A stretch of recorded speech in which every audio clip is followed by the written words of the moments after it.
Mi amigo Sergio, parte 3. Uno de los grandes sucesos de la vida de Pablo tuvo lugar dentro del mundo no judío. No se dio en la iglesia ni en el templo. Ocurrió en la ciudad más secular de su época.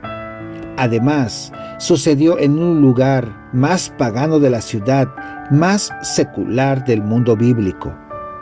Allá, por el año 53, después del nacimiento de Jesús, Pablo visitó la ciudad de Atenas.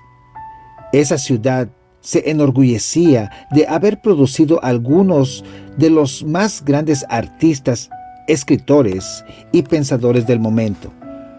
Pablo, subiendo la última colina, llegó a la calzada, una calzada larga y sin nombre que conducía hasta el corazón de la ciudad. Las piedras, pulidas por los años de tráfico de gente y de carros a caballo, absorbían en silencio el calor del día. Era una calzada importante que esperaba ser bautizada con un nombre importante, como todos los caminos importantes. Las largas sombras teñidas de naranjado por el sol mediterráneo al ocultarse se estiraban.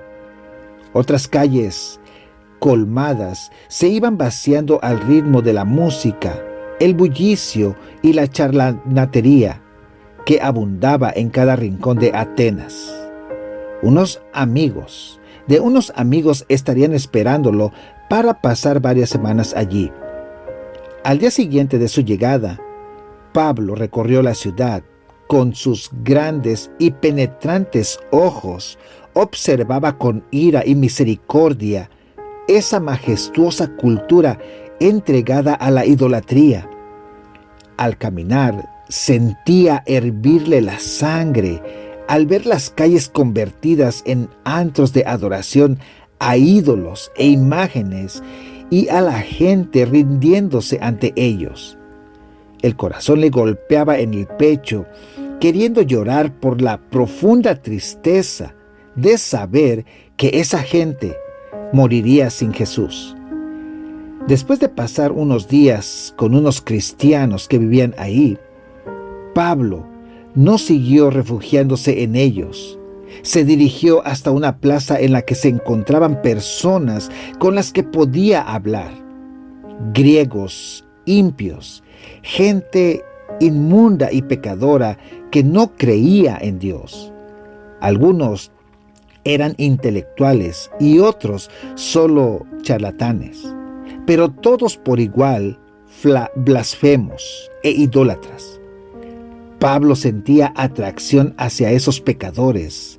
Tal vez no sabía que lo cautivaba era el mismo amor de Dios por esos gentiles merecedores del infierno.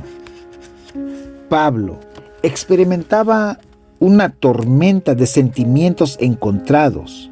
Por un lado, quería derribar todo argumento y llevarlos a todos a la obediencia a Cristo. Por el otro lado, quería hacerse débil ante estos débiles para poder ganarlos. Era en la plaza y se reunían con mucha gente a dialogar, debatir y discutir. Pablo no le tenía miedo a una conversación profunda, ni a un debate profundo. Allí llegaban muchos religiosos inteligentes y unos cuantos tontos también.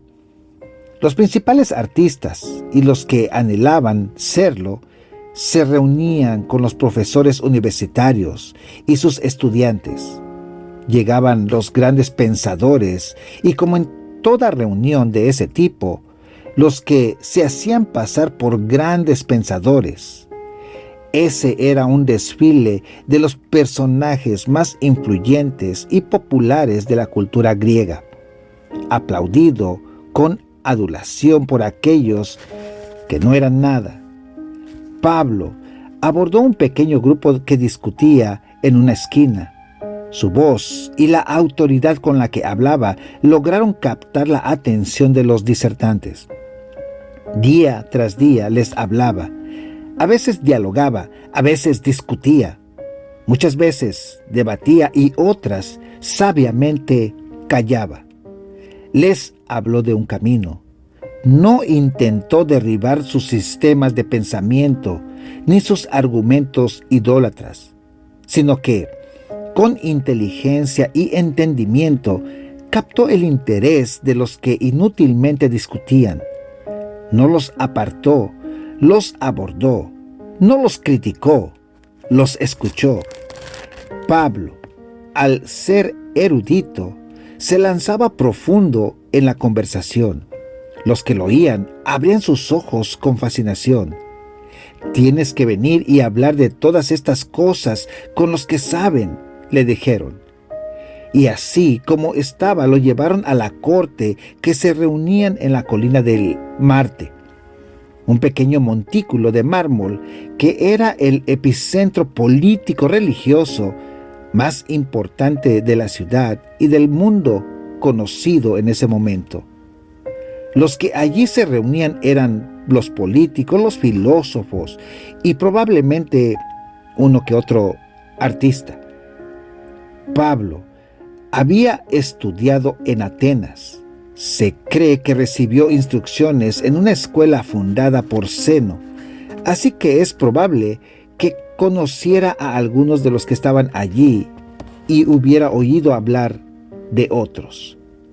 Pablo se sentía intimidado. Se entendía el contexto de la cultura.